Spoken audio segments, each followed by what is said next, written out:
This week on Estate Spot, we are joined by Mr. Parity Tunomjini, who is the CEO of National Housing. And whether you know this or not, I think I should inform you that this company has been in existence since 1964, has been serving Ugandans for this long. And so we'd like to know more about what they're doing and what kind of services they're offering us.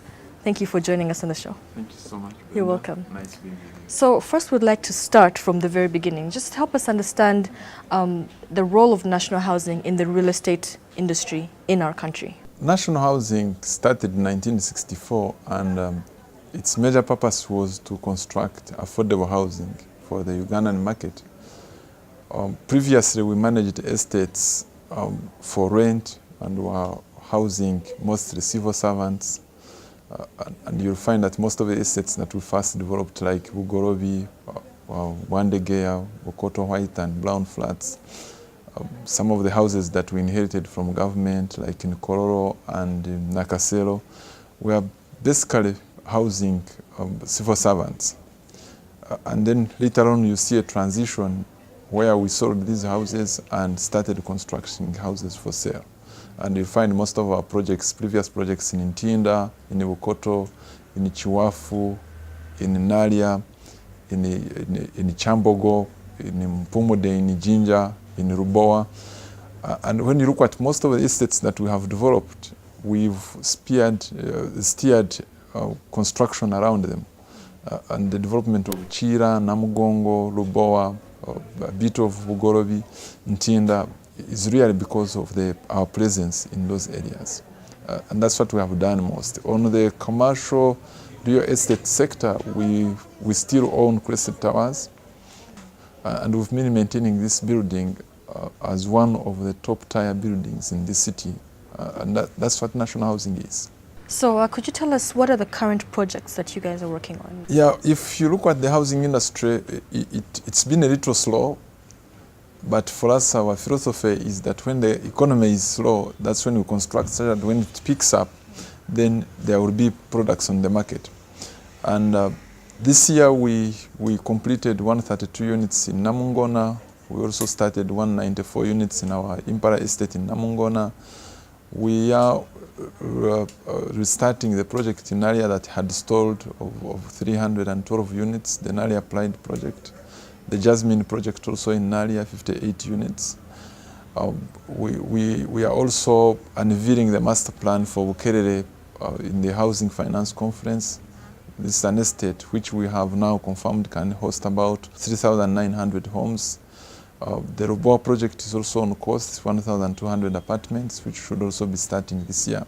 So these are the major projects that we are starting this year, but maybe of more importance to Ugandans is that this year we did a project upcountry and we started a project of 160 units in Mbarara, and 80 of these units are being completed in December. So we are again going back to constructing houses in municipalities, and Ugandans will see a lot of our presence in these municipalities in the years to come. What are the plans that National Housing has for the middle income class in Uganda? Yeah, it's something that we have been trying to address and something that's the concern of the market. Certainly, even us as a company, we know that that's a liquid market. The middle income, it's a liquid market.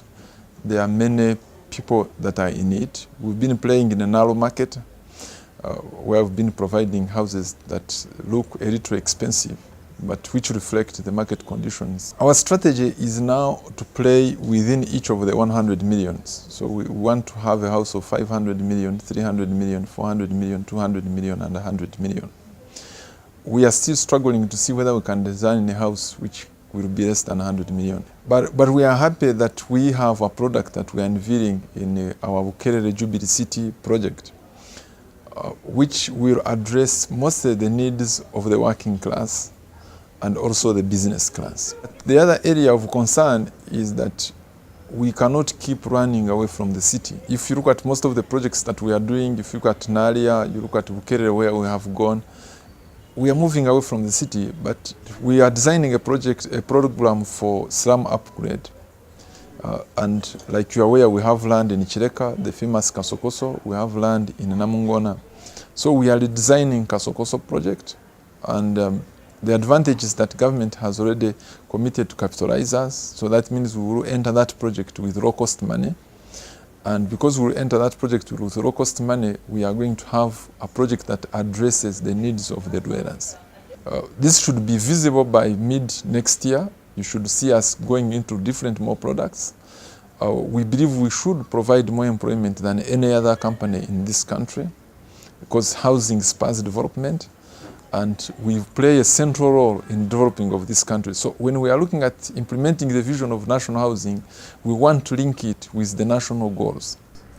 I really like the fact that you talked about the slum development because it is a very big issue. I mean, while we are working towards developing housing for middle income and wealthier individuals, we can't ignore the fact that there are slums in the country. So I would like to know the challenges that you've been facing as national housing.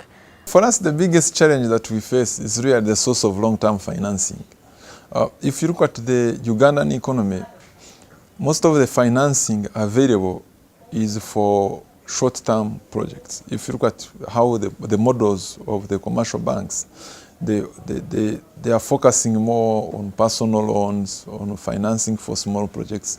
And when you pick that type of financing for long-term projects, it becomes a problem because it means you are going to load on the cost of the product, the cost of financing.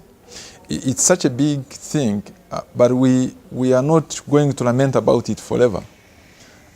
What we are doing now is look at other sources of financing other than commercial banks. And that's why, like Naria Pride, we are going for contractor financing, where the contractor takes the entire risk of financing, and for us, we handle the selling side and recover the money of the contractor and our profit. We are also anxious to see what comes out of the pension reforms, because this should essentially be the source of short-term financing. We are also looking at growing this company, National Housing, so that in the next 5 years, we should be sourcing for equity financing from like the stock exchange. We should have Ugandans invest in this company.